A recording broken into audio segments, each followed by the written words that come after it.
We're gonna blow the dust off these library shelves. Did we not appoint anyone to dust while we were gone? No, This is really gonna act up my allergies, guys. No, so please sorry. don't. Please don't. Oh. It was already a dark and spooky library, but at least it wasn't dusty. So, welcome back to Darkly Lit. After months of being away, we are finally back and ready for action. We have come to bring you The Witches by Roald Dahl, which we announced months ago. That's why, guys. It took us 6-7 months to read. That's October. We decided we needed to come back for October, do our fall cleaning. Yeah, there was a lot going on. We needed the break, and honestly, I think it'd be wise for any podcast to take a hiatus after a certain point, or not hiatus, but a small break. Yeah. So that way, it keeps the juices flowing, and we're also developing a network or something like that. Something like that. We don't know what it is. Exactly. We managed it somehow. So with The Witches, Wait. I've forgotten who we all are. That's how long it's been. Who are we? Hi, I am Caleb. I think my name might be David. I'm Sade. And I am Kayla. Yes. Hi, I'm Kayla Berry. I am your host for this evening. Why are you taking my name? Because to the immediate right of me is David King, the one who just spoke. Oh, man, you guys. I've got so much mouse solution. Got so much mouse solution to sell on the black market. And then to the north of us is the lovely Jessie Reyes. Also better known as Sade among our little creepy community. I host the Witching Hour and manage other things. Yes, was I supposed to talk about the shows I do? No, you don't have to. Okay. A couple. People might know them. Like Midnight Marinara and Undercooked Analysis. Mm-hmm. So, yes, The Witches. Surprisingly, there is quite a bit to discuss. Not just with the book, but I saw the movie too. Have you guys seen the movie? I watched it earlier this week for recording. It has been years and years since I have seen the movie, but I did see it and I do remember parts of it. So, okay. Yeah. Well, you can be our resident what stands out to you memory person. When we get to key points. Exactly. Yeah, okay. But I also figured, because it's Roald Dahl, who is a very famous author, if you guys haven't guessed. You might remember him from writing your childhood favorites, like Charlie and the Chocolate Factory, or Matilda, or I'm trying to think of others, like James and the Giant Peach. Yeah. The BFG. Yes. Charlie and the Great Gas Elevator. The sequel. And then also I'm more a fan of his adult stories. I was about to say childhood favorites like Switch Bitch. That's a good book. So yeah, he writes amazing adult short stories, and I hope to get into those because they're really creepy. Some famous ones include Lamb to the Slaughter, which has been readapted into, I think it's been adapted into a radio play before. I know it's been adapted into a Alfred Hitchcock story, or Alfred Hitchcock Presents. Exactly. Interesting. Yeah, I'm not sure which one we would read because there's a lot of creepy horror stories to it. I think the one that got me the most freaked out was Pig. That one was just came. Wait. Oh my god, that came out of nowhere. That's that end. So the ending is just one of those whoa, my! I read it in the middle of the night and I got scared. Well then, we have other things from Mr. Dahl that we can put on our future reading list. Yes, potentially. I think the reason I chose The Witches because we were trying to discuss childhood books we read.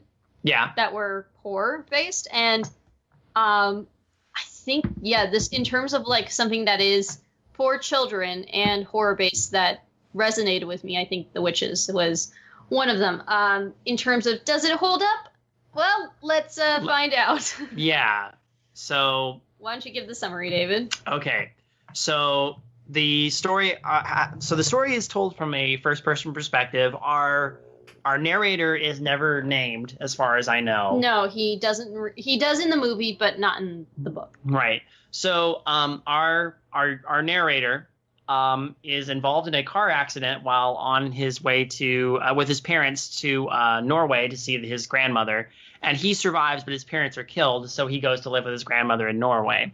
And his grandmother knows an awful lot about witches and explains to him that witches are not human. They're basically a race of beings that appear as women, but there are very obvious telling signs about them. And their goal in life is to eradicate all children from the face of the earth. And throughout his grandmother's stories, he kind of learns about the witches. Eventually, due to his parents' will, he has to move back to Great Britain. And they end up staying in a hotel after his grandmother gets sick, and on the doctor's suggestion that they go out and get some air.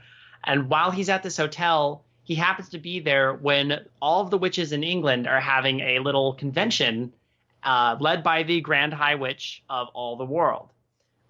When he catches wind of what's going on accident and is discovered what the witches are up to, he's one of the first people to be turned into a mouse with this plan of the Grand High Witch to turn all the children of England into mice, so they will eventually be killed and eradicated. So it's up to the mouse version of our narrator, Grandmama, and the ever useless Bruno Jenkins, who doesn't actually do anything at all, to stop the witches and save the day. Does that seem like a fair summary? Yeah, that's a fair summary. All right. Good job. Good job. Thank you. I will give the biography of Roald Dahl, and I think when I give some hints about his life, it'll make sense. For example, his parents were Norwegian. That sounds about right. So, I kind of figured he had connections, like familial connections. Oh, yeah. He spent his summer vacations with his grandparents in Norway. Again. Okay. Yeah. Very, very true to life. But he went to school in England. So his dad also died when he was 4 years old. Oh. So one thing you gotta know about Roald Dahl, he suffered a lot of tragedy. I mean, a lot of tragedy throughout his life. Like, many people close to him died. So it might say some things. But during his time at schools, he went to a cathedral school and then eventually a private school. He was kind of a practical joker. He liked to do pranks. He was definitely a troublemaker. That's not surprising based on his sense of humor that you see in his writing. Mm-hmm. But he was also someone who always wanted adventure. Just very excited. His mom offered to pay for his tuition to college, but this is the exact quote that he says, "No, thank you. I want to go straight from school to work for a company that will send me to wonderful faraway places like Africa or China." And yeah, that happened.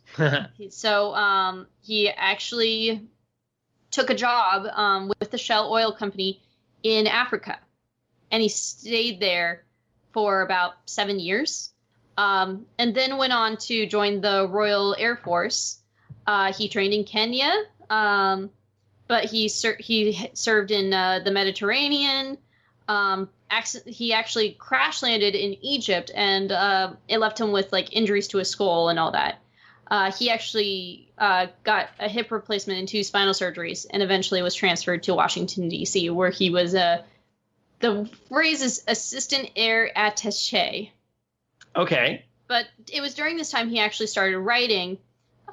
His first children's book was called The Gremlins, which was, if you recall, was made into a Disney, a Right. A constant menace to pilots are the Gremlins. Yeah, I know. Mm-hmm. That's Roald Dahl's story. Yeah. Weirdly enough, you get a little the Gremlins were a consistent sort of urban myth throughout that. So I was quoting Mel Blanc as Bugs Bunny in that part because there was a short about them. But yeah, there was originally going to be Roald Dahl and Disney did the Gremlins. Fun fact, the Gremlins did eventually show up in Disney canon, but only through Epic Mickey. Oh my gosh, that's right. Yep. Those are Roald Dahl's Gremlins. Oh my gosh, that's right. I didn't think about that. Mm-hmm. So eventually he went on to marry a film actress, actually Patricia Neal. Have you ever heard of her? Rings a bell? Um, Gracie's clearly heard of her. I'm trying. She was in as an older actress. She was in Breakfast at Tiffany's and The Day the Earth Stood Still. Oh. And also she was an Academy Award winner too for her role in HUD in 1961. Nice. So they were married for 30 years, like very long time, and they had 5 children, but one of them died at a very young age. Oh, again, no. Just bad stuff. But he would tell his children bedtime stories, and that would actually help inspire him to write actual children's book. What he said about children was they're highly critical. They lose interest so quickly. You have to keep thinking things ticking along. And if you think a children is getting bored, you must think of something that jolts it back, something that tickles. You have to know what children like. And that was his thing. Like he believed that children also were more grotesque, like they were more vulgar, and that was one of the reasons why he thinks he did so well, because it was like he wasn't afraid to take it to that limit, because he's like, children are naturally interested in that sort of stuff, and it doesn't affect them like adults would. Well, you think about how dark even some of his kids' writing and like his children's books are, and I have respect for that. And then not like talking down to kids per se, but like presenting violent stuff and gruesome stuff in a very whimsical and jolly fashion, I dare say. Yeah. You can see that in The Witches as well. Oh, it's so prevalent in The Witches. And we'll get into that. So he also, his wife actually suffered from multiple brain hemorrhages, and she basically went through this huge long recovery where she had to learn how to walk again and everything. Dahl stayed by her side the whole time. And then they end up divorcing. Damn. He eventually married Felicity Ann Crossland, and she stayed with him until his death in 1990, which the strange thing is this book was written in 1983. The movie came out in 1990. That probably would have been the last movie he would have watched. That was... Oh, wow. Huh. That was a book based off his writing. But let's get into The Witches. What do we think? Like, what is our general opinions? I think it was a really fun read. I've actually never read any of his work, so for me it was a little different. I don't think as if I read it as a kid it would have been scary for me, but I think I would have liked it as a kid. As an adult, it was I think I read it in like 2 sittings, but I wasn't feeling like, oh man, this is a kid's book. I was like, oh, this is a cute, fun little read. I think because, like how you guys were mentioning, he's not afraid to kind of step up those like gruesome little details for the kids, made that more enjoyable for me as an older reader. Mm-hmm. Mm-hmm. No, and I can agree to that too. Rereading it, like I don't know why. I think my brain, even after reading the book, still associates with the movie a little bit more. I like the book, don't get me wrong, and there are some things about the book I like more than the movie, I can say that for sure. But it definitely is meant for kids. As a kid, I really liked it. As an adult, I'm like, this is still enjoyable. It's still meant for kids. But I mean, there are, like, a lot of the details that I like are still there that I really enjoy. I love the description of the witches. Mm-hmm. I like the fact that like, oh, we're just in Norway, we're just used to like people saying, yeah, your kid's now a mouse. I hope you don't mind. Oh, okay, we're in England. That wouldn't be just disrespectful. It's just there's some like good humor in there. That was kind of my attitude reading it. Like, I enjoyed it, and I like Sade said, I got through it pretty quick. I mostly read it while we were flying back from Florida, where we all were, by the way. We were All three of us were in Florida for Mickey's not so scary Halloween party. Before this recording, we said, "Hey, Sade, are you here?" And Sade was like, "Yeah, I'm here. My body's here. My body, but my heart is still at Disney World." I was thinking about how nice that last day was at Disney Springs we all had. Oh, that was awesome. We got to eat Guy Fieri's chicken. It was great. Yeah, that was actually really That nice. chicken was good, That was too. good chicken. Guys, I don't care what you think of Guy Fieri. His chicken restaurant is actually pretty dope. If you're in Florida, go to and you're in Orlando, go to Chicken Guy. It was fun. It has neither here nor there with Roald Dahl. So I read most of the book on the flight back, and it gave me something to do. And I thought to myself, there's parts of it I really enjoy. There's parts of it, but there's other bits of it that I feel drag. And that's just kind of my thought of it. And if there's a certain point where I was reading, I'm like, I'm just not. If I had anything else to do, I probably would have put the book down, but I didn't. So I kept reading, and I like overall. Overall, I'd say I think it's a pleasant read, but I'm kind of with Kayla. If I don't know if I would read it again unless I was maybe reading it to a kid in my life, because that's part of the fun of it. I think is imagining yourself like that, and I'll get into more what the parts that I did find kind of repetitive, and maybe the parts I did enjoy, but like overall, my opinion of the witches was enjoyable. It's all right. I think for me, the parts that I felt were dragging on a little too long, where I had to like push through, were the parts where I felt like I knew well because of the movie. Oh, I yeah. don't know if maybe it would have been a quicker read if we hadn't all seen the movie, even if it was a long while ago. Like, I felt myself like thinking like, okay, I'm pretty sure this is just what happens in the movie, and I'm bored now. Let's hurry and read past this.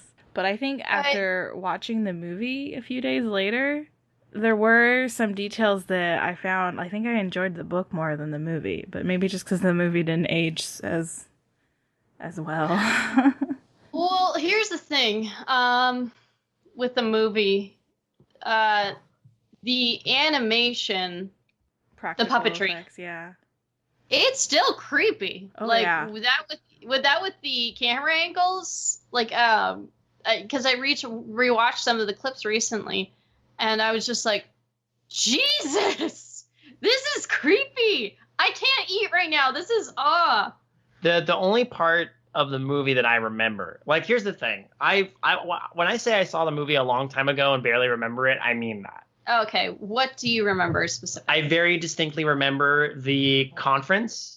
Yeah, that's probably where the Grand High Witch reveals herself, and she's that really hideous looking. She looks all super hideous, and she's got the long nose and the greasy head. And by the way, Angelica Houston is a goddess in that. Oh, Angelica, yeah, exactly. And very distinctly, I remember the way that she leaned toward the camera and went, "Dogs droppings."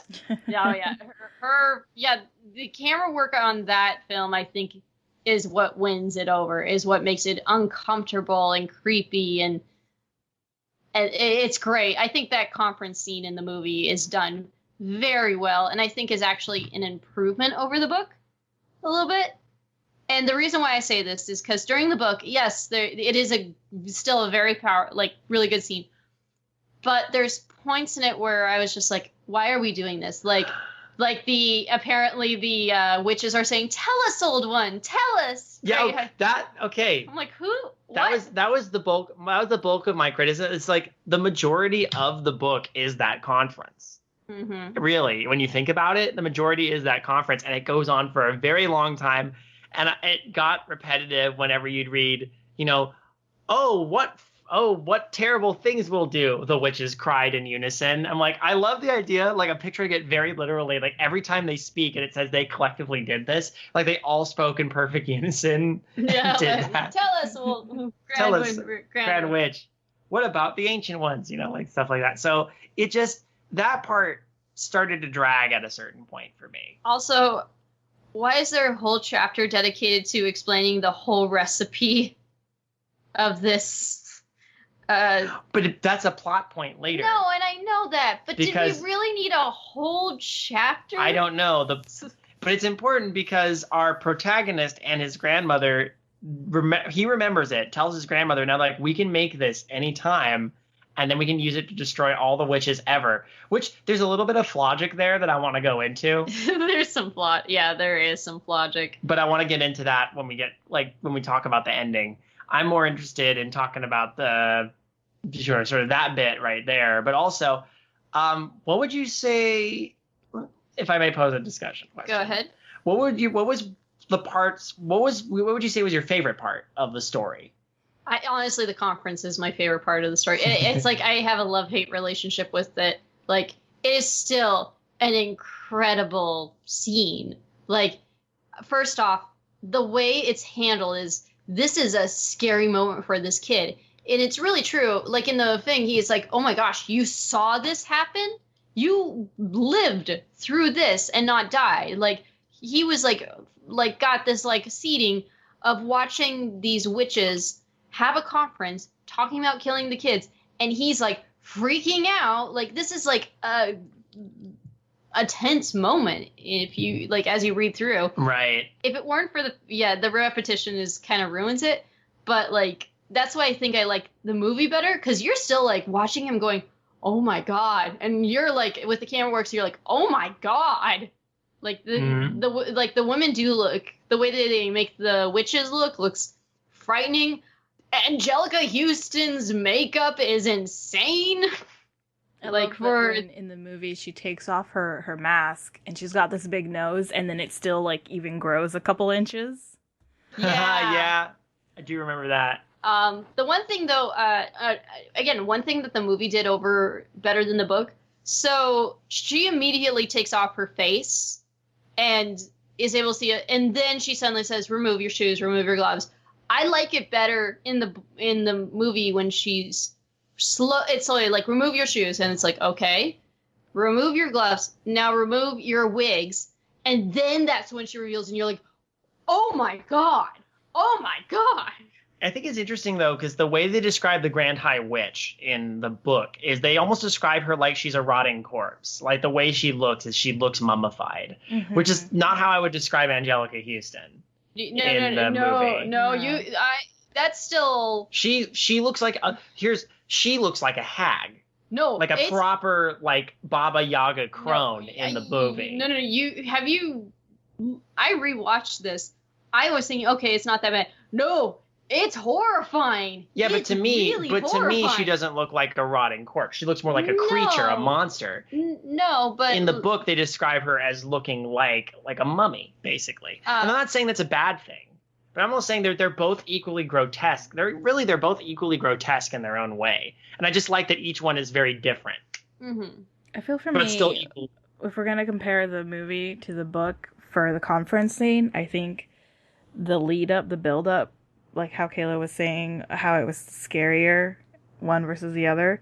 In the book, I'm just going to call him Luke because that was his name in the movie.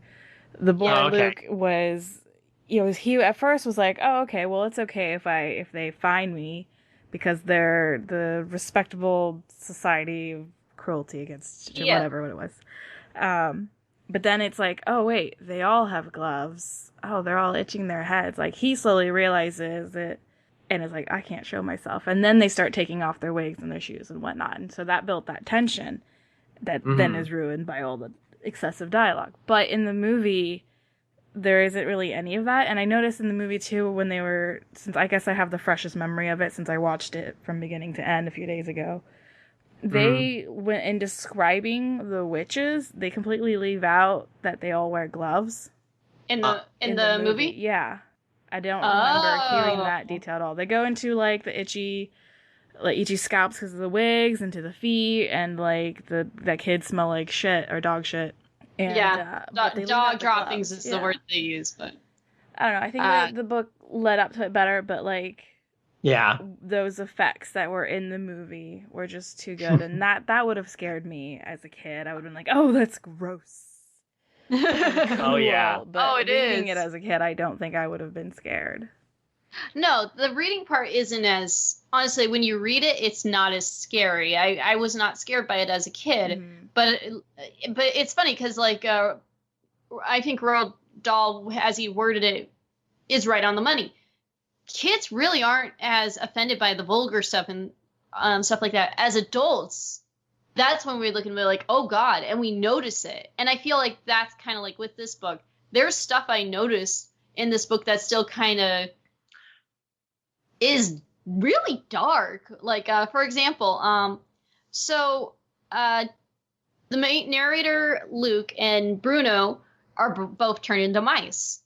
And they, at the end, they don't turn back to human. They remain mice. And actually, there's a point, like, there's a chapter where two dark things are mentioned. One, they say, what's going to happen to Bruno? And they said, oh, I think his dad's going to... I was about to probably bring that up. drown him in a bucket. Nope.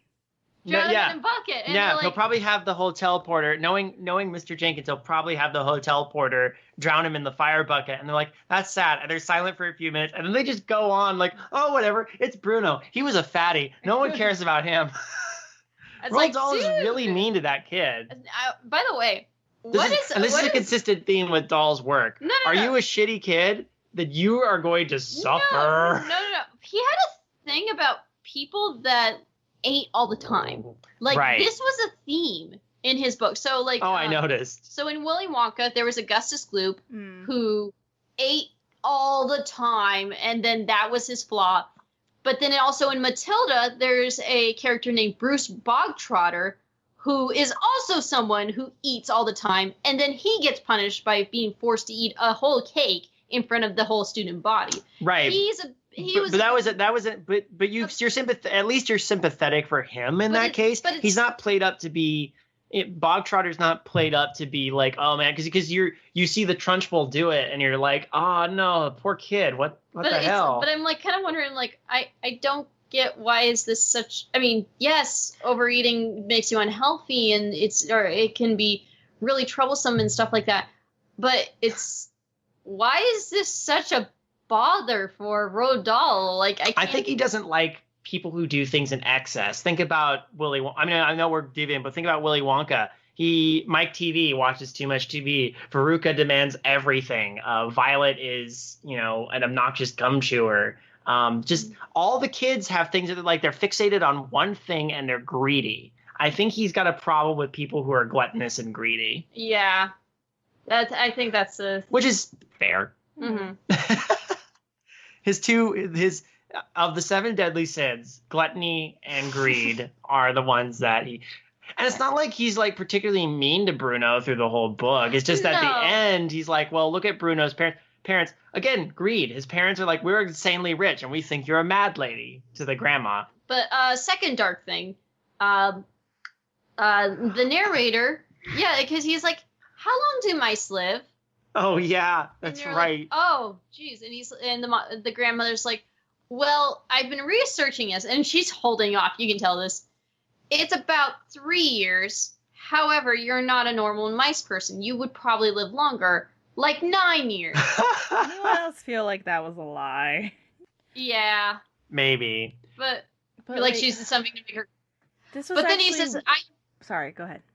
I was just going to say that he's happy about it because his grandma doesn't have much to live long either, so... He doesn't want to outlive his grandmother.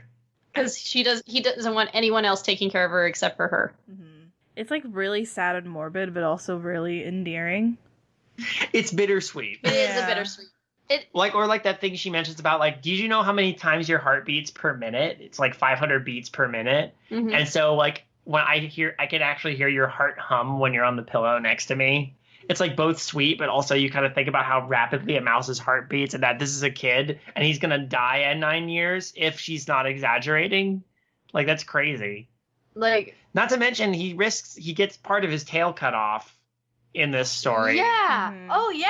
Like he's in the kitchen and he actually, so one of the things that just to our listeners that the narrator does to get back at the witches, or basically take them down, is he's able to steal a bottle of the mouse changing potion and puts it into the soup that will be served to the witches later, and then they all turn into mice, and it's in a hotel, so everybody's going crazy. The plan, I think that's one of my other things. That plan goes through way too smoothly. Like they from idea to execution, it's like boom, perfect.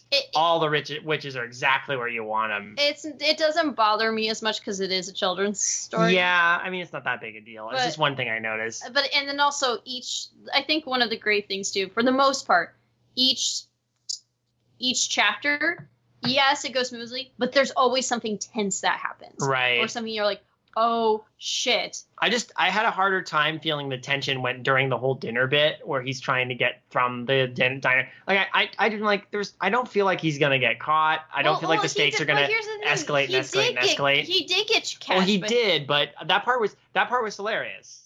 Yeah, because he crawls up the guy's pant leg. But he lose some of his tail. Right. That's horrifying. Well, when that happened, that broke things up, and I was like, oh, good, something with consequences actually happened. But then that also happened too, like with the witch. It is a tense scene when he goes into the witch. That's true. Because she locks the door, and you're like, oh no, oh no, oh no, and then it's like the witches come in.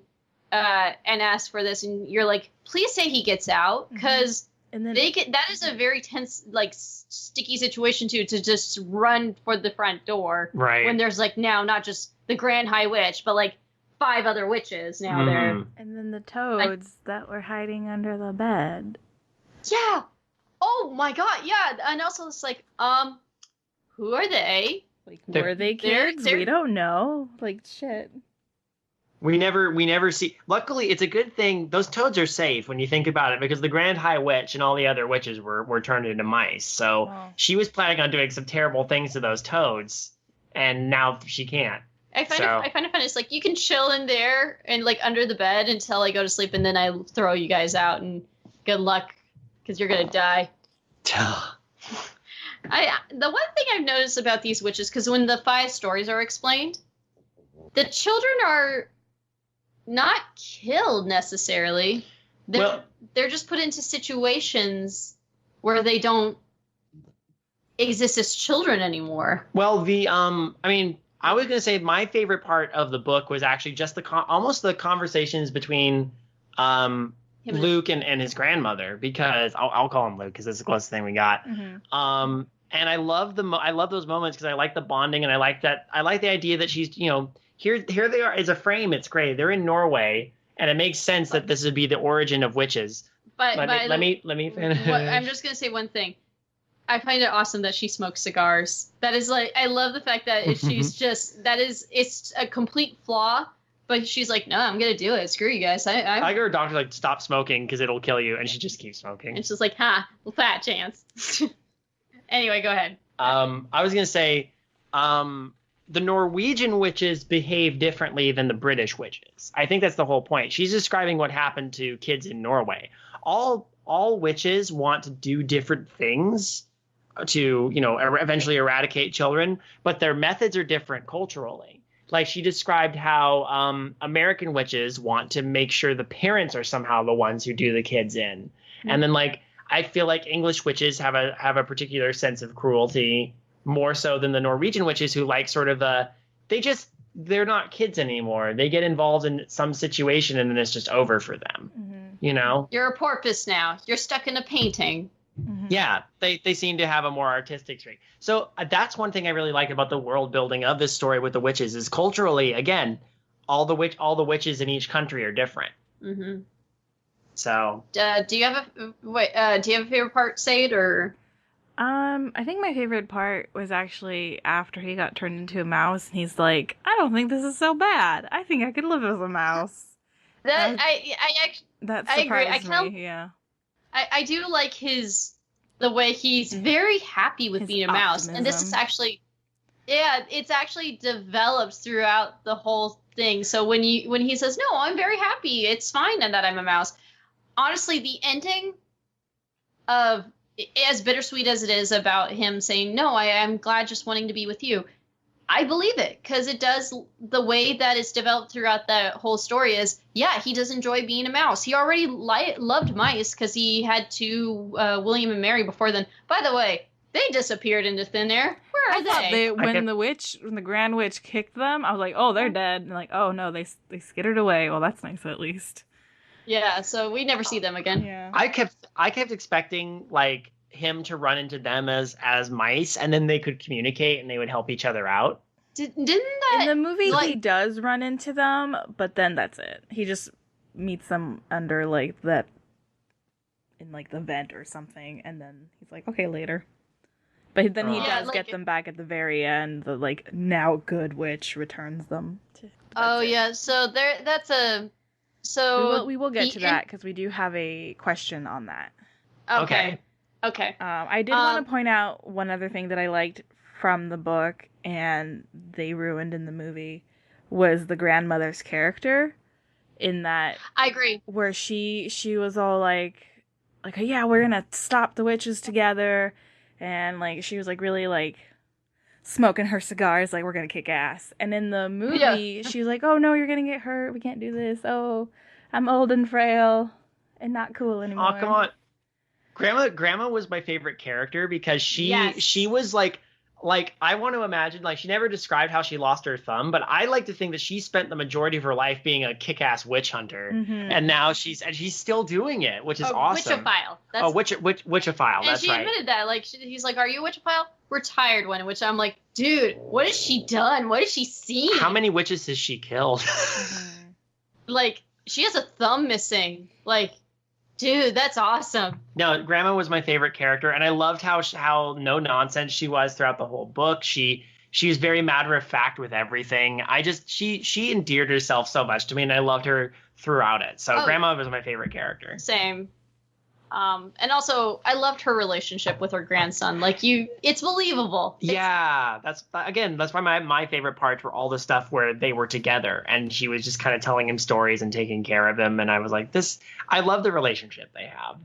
This is very good relationship. And that's why the whole bittersweet ending makes it believable. Yeah, I gets you right here in your heart that beats 500 times a minute. Okay, so, but I hope this isn't a question, but we did touch a little bit on the ending. So they have this plan. Yes. Because of everything we did at this hotel, we can basically start working on getting rid of all the witches in the world ever. Mm-hmm. Because we know where the castle is. We know where. How do they think of this for a moment? How are they going to use the mouse formula a second time or even a third time? Wouldn't the witches know that this is a plan that backfired, and wouldn't they prepare themselves?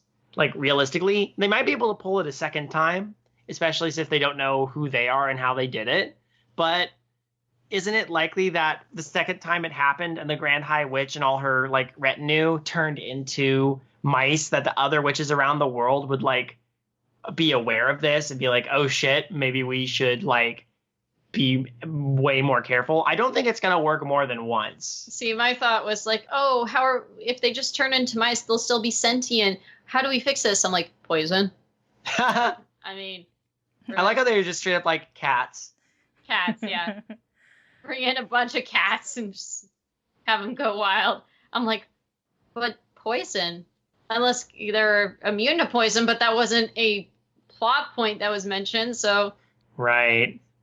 Arsenic, man. No, I'm kidding. I mean, what do you think, Zaid? I mean, I was like, you're gonna die soon. You're gonna die soon. Like, let them plot their ideas, because like the grandma was like getting, the reason they were even at that hotel was because grandma fell ill with the pneumonia. Yeah, so I don't know. I was like, okay, you plot your cute little plans. You're both gonna die. So they're gonna die. Yeah. They're gonna age, and advanced mouse age will kill them respectively before the witches do. Honestly. My question is, did Roald Dahl think of like a sequel for this? Like, are we gonna go? Where was he thinking of writing a book where narrator and his grandma go on some badass witch hunting together and traveling the world and are like, which again, Grandma and the mouse together. Which honestly, Witchophiles. It's a really great. Come to think of it, that's a really great image. Okay, how about we get into these questions? Let's do that. Let's do that.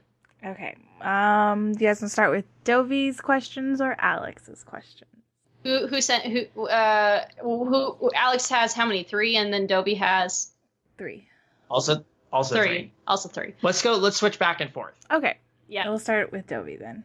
This book uses a style of capitalizing words for emphasis, like older literature used to do more often, though I guess this was mainly in the intro. Does this successfully capture a fairy tale vibe for you, and would it have gotten annoying if it had been used throughout the story? So that's kind of 2 questions.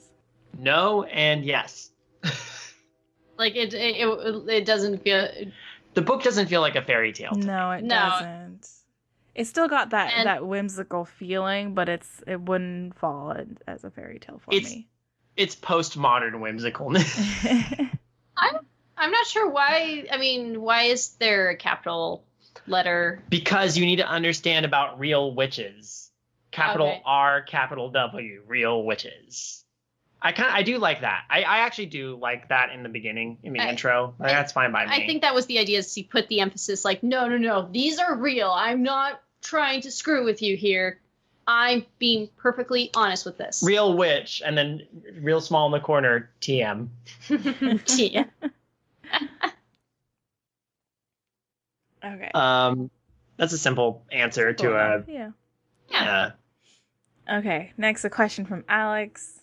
The movie added the Grand High Witch's assistant who turns good at the end. What do you think of this change? I don't remember this, so I'm going to let you two discuss. I know what he's talking about. Yeah. So first off, there is a character that is added to the movie. Her name is Miss Irvine, and she's played by Jane Horrocks, who is a great actress. She was in Little Voice and also Corpse Bride, so awesome woman. But anyway, so she plays the assistant to the Grand High Witch. Now, very abused assistant. Yeah, very abused assistant. And then she basically gets her redemption arc by, at the end, using her powers to turn Luke back to human and bring him back as mice. Now, I remember... Now, I read up on this because that is probably the biggest change from the book to the movie. Mm-hmm. That Luke doesn't stay a mouse. I do remember that he didn't stay a mouse from the movie. So. No. So Roald Dahl hated this. He absolutely hated this ending. He's like, you guys don't get it. Why are you doing this? Like, but here's the thing about Roald Dahl too. He was very particular about his books being adapted into movies. Like, he was very iffy about who got chosen, like what changes were made. Like, he hated Willy Wonka and the Chocolate Factory. He hated that movie with a passion. I want to know which movies he liked. Which adaptations he liked. I mean, he liked a lot of... With this one, he actually liked a good chunk of it. He was very happy that Angelica Houston was cast as the Grand High Witch. Like, he was like, yep, that's my top choice. That's a good choice. I love this. That's awesome. He was very happy with that. And honestly, I agree. She is a gothic goddess who needs to be in this... Who does a really good job in this flick. But... Didn't she also play the oh gosh, what was the character? It's Morticia Addams. Yes, I know. But also, didn't she play the friggin' Supreme Leader in Captain EO? Was that Angelica? Yeah, that was Angelica Houston. Let me see this gift. So she's good. She knows how to, and that was she was a scary metal lady there who threatened Michael Jackson, but that was fine. My whip warriors. Anyway, I think I have to agree with Dahl that it is a terrible ending. I didn't like it. The other reason I didn't like it is because you don't really feel like why the fuck is she suddenly good? Because the only reason she was spared from being turned into a mouse was because the Grand High Witch was like, no, You go eat your dinner in the room and do my shit or whatever. And that's it. Yeah, That's the only reason she was spared. I thought the whole point of the book was that all witches are irredeemably evil. That was the idea behind it. So here's another thing I read up is the movie created two endings. It created the original and it created this happy ending. So, and they did it with the test audience. And of course, test audiences, it's the late 80s, early 90s. They're all like, no, we want a happy ending. They're the reason these are the same audience to people who didn't like the unhappy ending in Little Shop of Horrors. So let's change it to them getting married and living happily ever after. But anyway, again, and that's the thing with Hollywood. You have to go with you have to appeal to your audience. I understand why they did it. Like, I can understand why they did it. But I agree, it does take away, like, if they did that in the book, I would be like, this is kind of not that great. It's like we were meant to believe that these witches are evil, like pure evil, and they need to be destroyed no matter what. That's just who they are. You can't change them. They're not real women. And then not only that, there's this whole like time where he's like, I love being a mouse. This is so much better than being a boy. And so, like, him being able to stay a mouse is very believable. I don't remember in the movie if he ever made as many comments about that, though. I think just based on what you all are telling me and the bit, I can't remember. It's like, yeah, that's disappointing. I think the book had it better, and I would love to see the original ending of the movie. But also I don't think the movie develops the relationship with the mother, like grandmother and grandson, as well as the book does, as well as, like if you look at the grandmother in the movie, she looks like she's 60. It's like, yeah, I can believe her to be a grandmother, but I don't believe her to be like this 80-something-year-old grandmother who's built like a brick house. They always talk about how big she is, which is cool. No, she's kind of very plain in the movie. Bleh. Yeah, she's kind of bland, and that's disappointing. She was definitely a downgrade. I want giant grandmother. Giant grandmother with cigars. I can't remember. Did she have the cigars in the movie? Yeah. Good. Okay. She still at least had her cigars. All right. Should we do the next question? Okay. I am gonna sum up this question a bit. Okay. This is from Dovey again? This is again from Dovey now. Okay. It seems to me that the general media trend is toward sympathetic portrayals of witches, especially given historical context. So I guess in most recent years is what he's meaning.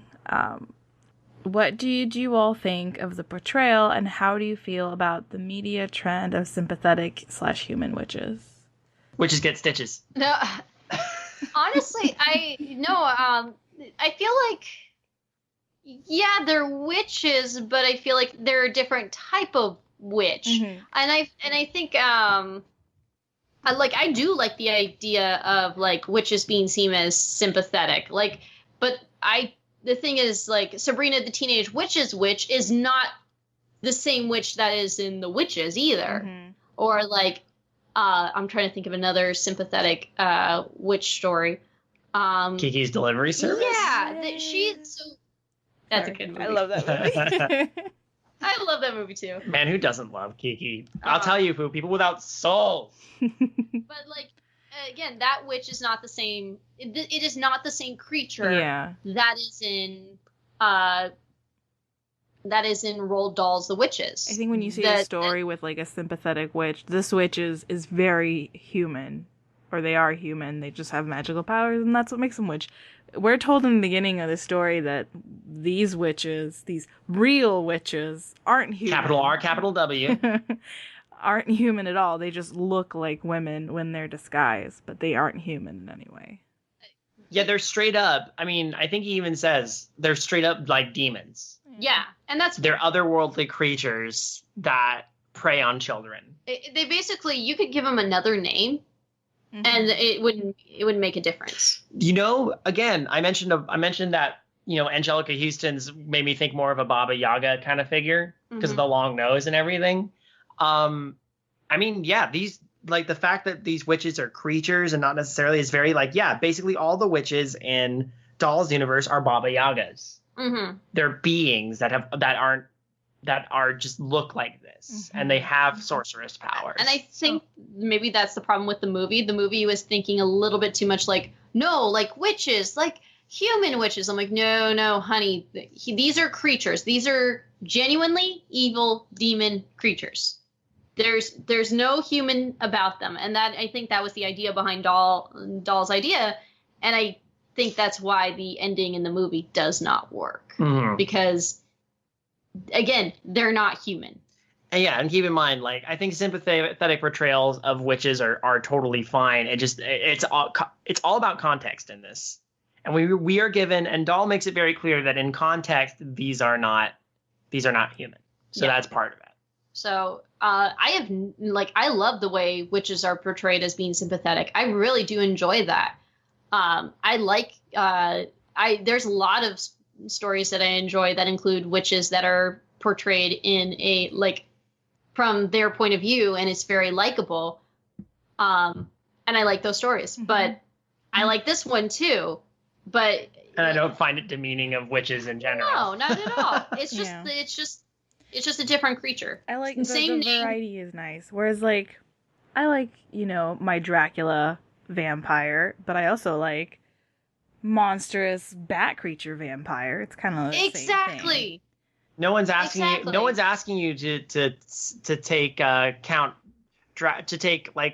Universal's Count Dracula over, say, Castlevania's Count Dracula over, say, Count Orlok. Like, they're all different vampires. Same name, just they're different types of creatures. Yeah. I think with the witches, it's even more so. Like, the only real similarity that I can think of with, like, the witches to the typical witches, they do have magical powers. But also the proclivity to go after children, which is kind of the sort of, like, more boogeyman vibe, or again, the more sort of like fairies that steal your kids. So the fact that witches come from the Black Forests of Norway. Go ahead, Sage. I was just going to share a fun fact about my family. All the women in my family call each other bruja, which is Spanish. I love that. Bruja. Yeah. It's always weird. Like, I remember very specifically a moment in Arkham Asylum where Bane keeps calling one of the doctors the Bruja, but everybody in that universe is too dumb to know what that means, except for Batman, who very dramatically says, "It's Spanish for witch." What's the next question? Okay, next question's from Alex again. Which of the grandmother's stories about children cursed by witches was the most effective? And I'm going to say my favorite one is with the girl in the painting, because I think that's the most tragic one. Me too. I was going to say the exact same thing. Me too. I love that one. Honestly, go ahead. That's one that they definitely go into in the movie enough that they, like, show the painting and the aging girl. It's spooky as hell. I love it. I would have hired a painter. Like, if that ever happened to, like, someone I know or a child, it's like, let's get a painter to, like, paint in, like, a dog for them or something. What if you had the painter paint you into it? Whoa! There's a story there. Oh, man. Do you guys remember, did you ever see the first episode of Night Gallery, The Cemetery? No.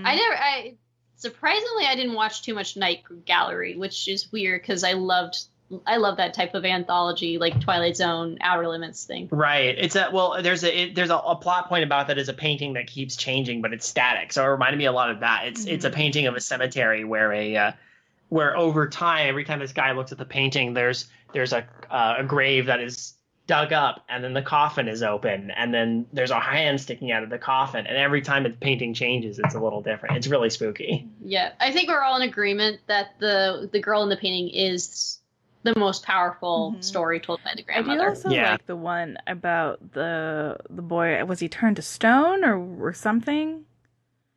The one about the one who becomes the umbrella stand? Yeah, That's right. I just feel like I would just imagine he just becomes this family heirloom that is passed down, but then like finally someone gets him and is like, why the fuck do I want this thing? And just like throws him into a thrift store or the trash. No! That's dark. Yeah. Wow. Dang. But I could see Doll writing that too. yeah. Like writing something like that. Like, he gets sold in a thrift store and then Who wants to buy an umbrella boy on eBay? Okay. So yeah, that was actually a very easy question to answer. Okay, last question from Dovey. Okay. sounds good. How does this compare with other books by Roald Dahl for you? Do you see any general trends in the way he approaches the world and fiction displayed in his work? We did already mention some things like the characters who excessively eat and such. He's definitely, the thing is, a lot of his stories have that same sort of theme of like, not everything works out in the end. Like even in Charlie and the Chocolate Factory, this is not shown in Willy Wonka, but in the book it actually shows the people or the kids coming out and they're changed by what has happened. Like, for example, Mike TV literally is stretched out so high that like his arms are like wiggled out and he's now going to suffer because of that. Or the fact that Violet Beauregard has been squeezed and now she looks like a prune. Yeah. Yeah. It like the imagery in this is just, nothing good really happens for these kids. They got to live with their consequences. No good shall come of this. And then Matilda, that's more of a happier ending, but she's still, it's more the fact, as I mentioned before, Roald Dahl went through a lot of suffering, and so a lot of his characters suffer in some way or another. Like this character, his parents die. He's in the car when the car crash happens. That part is actually low key really horrific because he's like, I won't talk about that day, but the fact that he was probably stuck in that car with his dead parents for a while. Mm-hmm. That's scary. And they leave that completely out of the movie. He's at home with grandma and they just don't come home. Oh no. But it actually, the fact that happens, it makes even more sense why he would cling so much to his grandmother, because that's his last living relative, and it actually gives more credence to the ending. It's like, I don't want to outlive you. I mean, he had to outlive his parents. Yeah, it's wow. Yeah, super deep and dark and tragic. So, personal tragedies is a theme throughout all of his work. Like Matilda, even her, like she has really shitty parents who basically mistreat her and say, "No, you're dumb. Why are you reading? You dumb, stupid bitch." And stuff like that. You know what I think is so refreshing about this book compared, like, I want to highlight a difference. One of the reasons I love this is because of the relationship between the kid and his caretaker. A lot of Dahl's books have it start out with, James and the Giant Peach. I'm being raised by my two cruel aunts. Matilda, I have dumb parents. My parents are dumb, and I have to go to this school. And Charlie. Okay, that's fair. Charlie has his mom, his dad, his mom, and all his grandparents. He just lives in poverty. No, that's true. There is that situation, but also like the BFG. Sophie is in an orphanage where if you're a bad kid, I don't remember the orphan mother lady's name, but she like locks you in a basement with rats and stuff like that. And I think also, and this is something he says, that's one thing I try to do is I try to join in with the kids against the adults. Mm-hmm. And that, again, another thing that plays up quite a bit, like kids being smarter than the adults. It's a very Nickelodeon mindset. Kids rule. Actually, no, it was that was actually a marketing technique, and it worked. It did. It worked really well. Like, damn. Mm-hmm. And I mean, and it's true. Like, that is something that is really, that it really appeals to kids. Like, kids don't want to be talked down to. They want to be seen as individuals. So, and that's the thing Roald Dahl was able to get. And our last question actually does kind of go into this too, with commonly used things in Dahl's books. So Alex's last question. Roald Dahl's books commonly use the archetype good children versus bad children, good children rewarded versus bad children punished trope in a lot of his books. However, in this one, both good, which would be Luke, and bad, or Bruno, are left as mice. Why do you think that Dahl chose to end the book on the rather dark note of the boy and his grandmother celebrating the fact that as a mouse he will have a short life? I say we did touch on that, but in short, it's just I think it's a nice punch that the book actually needed. Mm-hmm. So I think Bruno Jenkins is necessary for the story because it does add a little bit more tension in terms of like, great, now we got to deal with this kid who just wants to eat all the time, and it honestly, it would make sense why they would suddenly bring in a kid. And is it weird to say? I kind of think it. No, I'm thinking about this because it is necessary for them to bring in a kid to show to the witches, watch as my potion works, and then he's able to witness this, like the narrator's able to witness this kid suddenly turn into a mouse, and it's horrifying. And I think that's a very strong scene. I'm trying to think how necessary Bruno Jenkins is, though, to the story. I mean, he can create a little bit of tension in terms of like, oh God, we got to drag this kid around. But it's like, I think he kind of pads out the story a little bit. I think that's the intention. Basically to show the contrast between like his relationship with his parents versus his the narrator's relationship with the grandmother. But is it bad that a part of me kind of wishes, like, to make it even more horrific, that like she stomps on him, like he actually does die? Is that a horrific thought? Like that would. I think that would be way too bleak. That would even be way too bleak. That way we don't have to deal with Bruno or his parents and this whole, like, he is such a dick.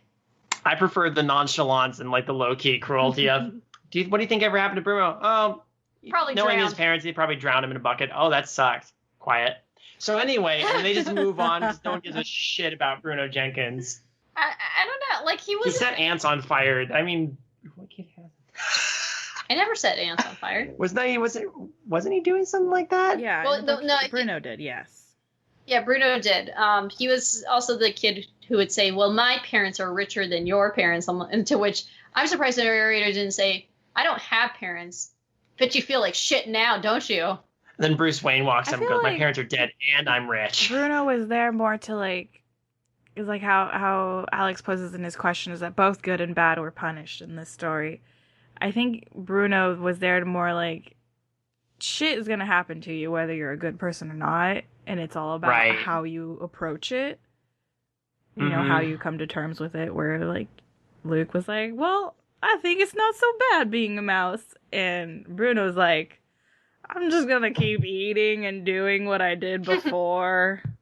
Portions all got bigger. That makes me so happy. Yeah. That's actually a good way to, I think that's actually good theming if you think about it. Like, it's I mean, like I said, Roald Dahl went through all the shit, but that actually makes the book even more likable, because it's the idea that, it makes me even more pissed at the movie, is the idea it's like, yeah, this is a horrible thing, but they're trying to make a good light of it, and it's the idea bad things can happen to good people, but it's the way you view it and see the good in it. To his credit, Bruno actually really didn't seem to mind being a mouse either. He had his own reasons, but you saw how cheerfully he was just like, hello, Mom. Hello, Dad. No more school for me. I'll live in the cupboard. I can just eat all the time. Yay, me. So really, as long they speculate that that's what happened, but my honest hope is that Bruno also gets to live a little happy little mouse life. He gets to be a little fat little mouse. They just leave him in a room and just give him food all the time. Yeah. And then he lives out I feel like they kept him in a cage and they just kept giving him food, and slowly his little like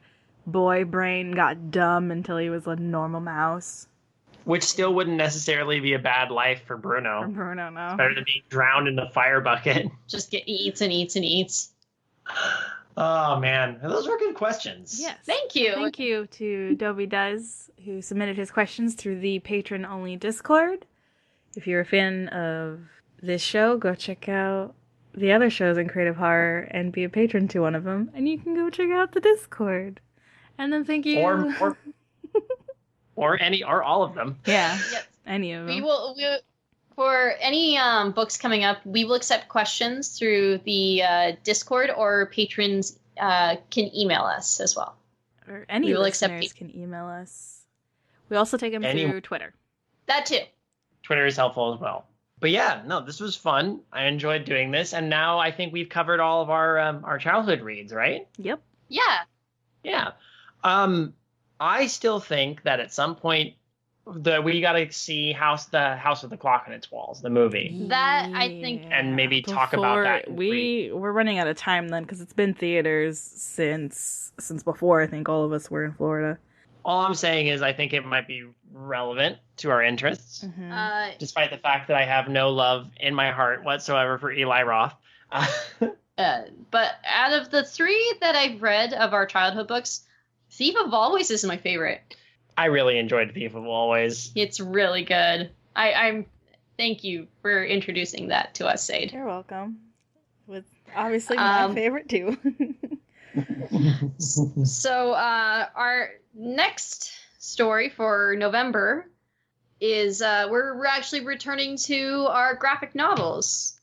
And we're going to go with the second choice that was chosen, which is Through the Woods by Emily Carroll. Awesome. Looking forward to that. Mm-hmm. Well, I hope you all have a good October out there. Mm-hmm. Don't take any wooden nickels or mysterious apples. Beware any woman who keeps scratching her head while wearing gloves, and or has blue spit. has blue spit. So David, do Look you at her wanna nostrils. plug any shows? I do have a plug if we're wrapping up. That seems fair. Well, obviously it's the season of Midnight Marinera's 5-year anniversary, so we keep an eye out. We've got a whole slew of audio dramas coming out. One came out at the beginning of the month, which was written by our friend and fellow creative horror member Abysme for the show called Lure. There's going to be a couple more coming up. And also UCA, as always, got its weekly thing going on. We're exploring a few of the stories we covered on Midnight Marinera on there, just to kind of get a sense of the original narrative material that got adapted. So there will be more where that came from. So that's my plug. So the Witching Hour is hosting a jack-o'-lantern carving contest. yes, I'm going to be a judge. You are. Myself, Rayvel, and Kayla will be judging it. And so essentially, it's just a jack-o'-lantern carving contest. If you're in an area that doesn't have pumpkins, that's okay, because you can carve any fruit or vegetable. The rules are on creativehorror.com. Essentially, you just have to hollow something out, carve a face, and stick a light in it, and then send us a picture. But definitely check out creativehorror.com for like the full details. The deadline is the 28th, and I'm super excited for it. I look forward to this because it means I get to look at pictures and judge them rather than try to read and be like, much easier to judge. So I think Gracie said it perfectly. It's time to head on out. I don't want Sade's allergies to act up from the dust. We should probably clean this library up at some point, but let's call it a night and blow out the candles. And I blew them out.